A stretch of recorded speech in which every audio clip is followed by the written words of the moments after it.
Okay, so gold and silver are in play. What does this mean for you? What are the consequences? What is this telling us? So let's talk about it.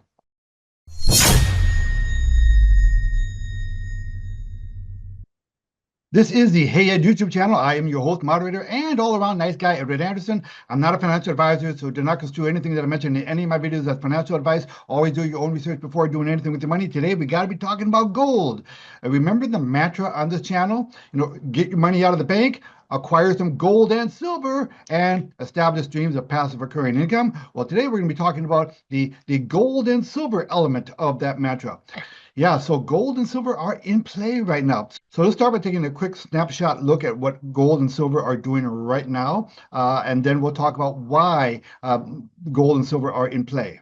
Okay, so as I'm recording this, it is midday on February 14th, 2025. Happy Valentine's Day, everyone. And this is what the gold market is doing at the moment. And this is an up-to-date live chart of the price of gold. Right now, we're looking at the 1 month chart.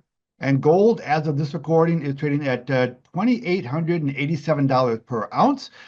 You see, it is at the moment having a nice little sell-off here after having a pop there, overnight. It did get as high as 29.39, but this is not telling the whole story. So take a look at this.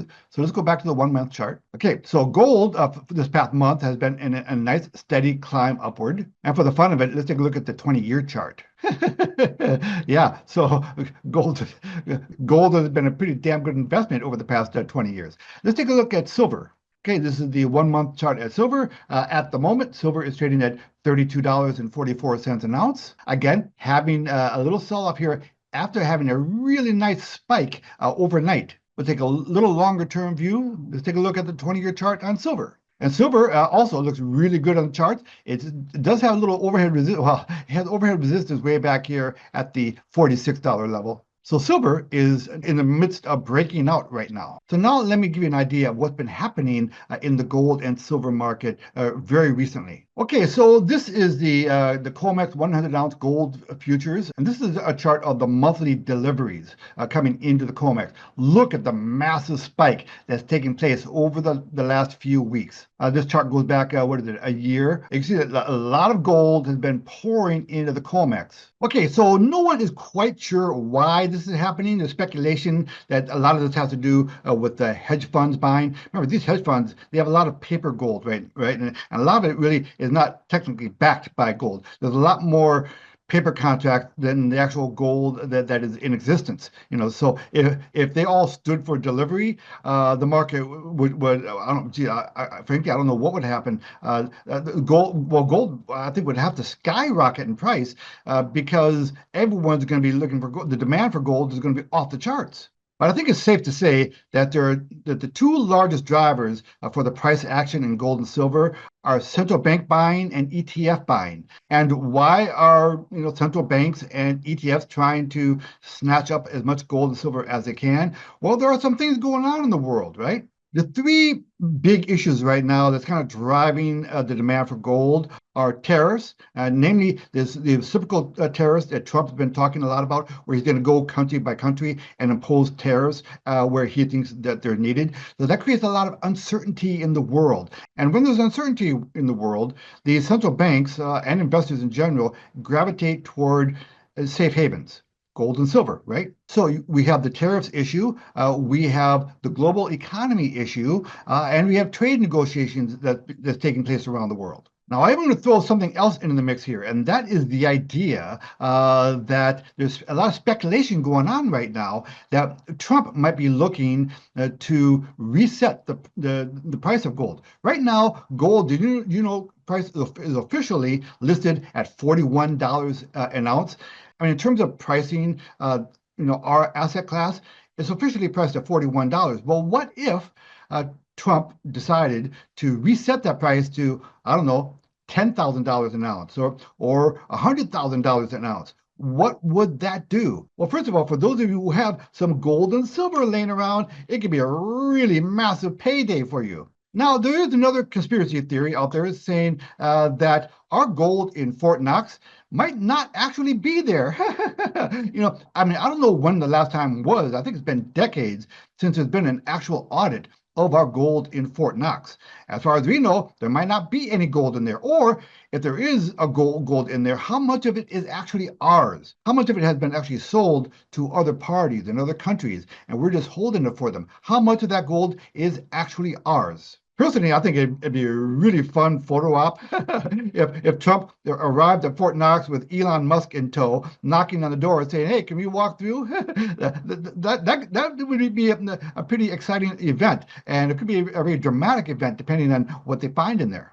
Okay, so I know about the attention span of you YouTubers out there, so I am going to not get into an elaborate discussion on the fundamentals of gold here, because I've done lots of videos in the past, on that topic. So let's kind of like cut to the chase a little bit here. There is a very real reason why I chose the mantra that I have for my channel. Get your money out of the bank, buy some gold and silver, and establish streams of passive recurring income. Look, I thought very hard. There's a very good reason why I chose that mantra. If you don't have some gold and silver, I don't know what to tell you, man. A day of reckoning is going to come in our financial markets. I mean, it's just a matter of time before the mighty US dollar is worthless. Let me remind you that the US dollar has lost 97% of its buying power since 1913. 97%. Did you know that 40% of all US dollars that are in existence have been printed in the last 4 years alone? I'll also remind you that fiat currencies, like the US dollar, have a 100% failure rate. Every fiat currency that has ever been created has failed. And the US dollar has been the world's reserve currency now for going on 95 years, so close to 100 years. And historically speaking, that's about right. I mean, countries have taken turns over the centuries being the world's reserve currency, and we are the latest one. But because of irresponsible politicians and the evil Federal Reserve, our currency is, I don't know why look, if you're not buying gold and silver to protect yourself for that day when the US dollar is no longer in existence, again, I don't know what to tell you. You got to get on it. You have to protect yourself. So long story short, gold and silver is going to play a central role in acting as like an anchor in the world's financial markets, and that's why a lot of people are starting to pay a lot more attention to gold and silver. And let me just end this video by painting a picture for you about the value of gold and silver, okay? Okay, so I was born in 1960, so I'm going to use that as a reference point.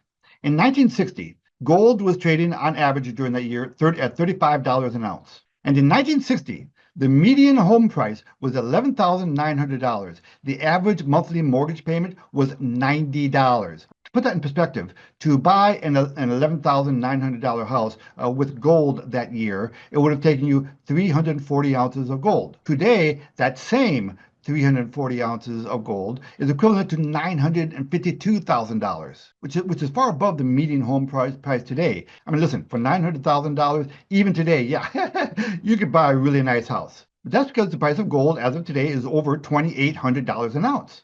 How about cars? Okay, in 1960, the average new car cost about $2,752, and a gallon of gas was around 31 cents. Ah, the good old days.